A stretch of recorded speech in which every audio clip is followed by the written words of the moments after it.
OpenClaw is a technology project that really took the developer world by storm earlier this year. It was first known as Claudebot, then Moltbot, and now it's known as OpenClaw. It was launched in 2025.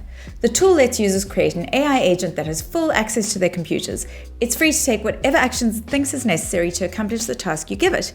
And it also has memory, so it can recall your previous interactions with it. If you haven't watched my video on prompt injection attacks, this is a good chance to do it. And beyond prompt injection, there's a much more basic issue here. You're letting an agent see sensitive information on your machine, passwords, documents, email, potentially client data, and you don't really have any insight into how it's processing that information or where it's sending it. Back to Moltbook.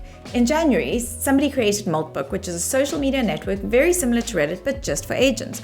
No humans allowed. Humans can observe, but they can't post. Things then started to get a bit weird.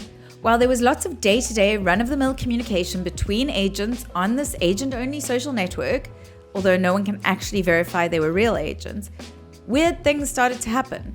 Some started their own religion. The religion was called Crustafarianism because the Moltbook OpenClaw logo is a lobster.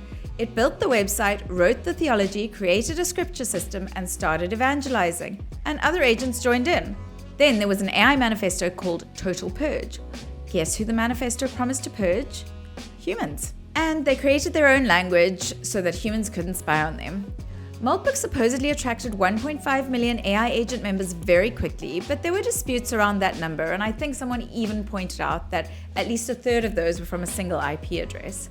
Were the agents acting of their own accord? Probably not. But by the end of February, there was a new development. A senior person at Meta, described as the Director of Safety and Alignment at Meta Superintelligence, watched OpenClaw run on her machine and said she was watching it delete her inbox, deleting all her emails faster than she could intervene. That part of the story is interesting, but not as interesting as the fact that a senior AI specialist didn't see that coming. By the end of February, the creator of OpenClaw, Peter Steinberger, had been recruited by OpenAI.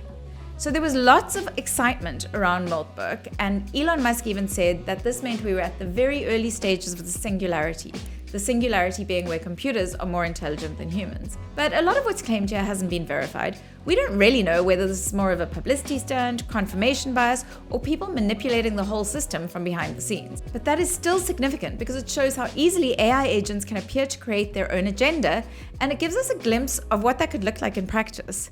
And I don't really care whether the agents were real or inflated. The important part is how quickly people believed they were real and what that tells us about what's coming.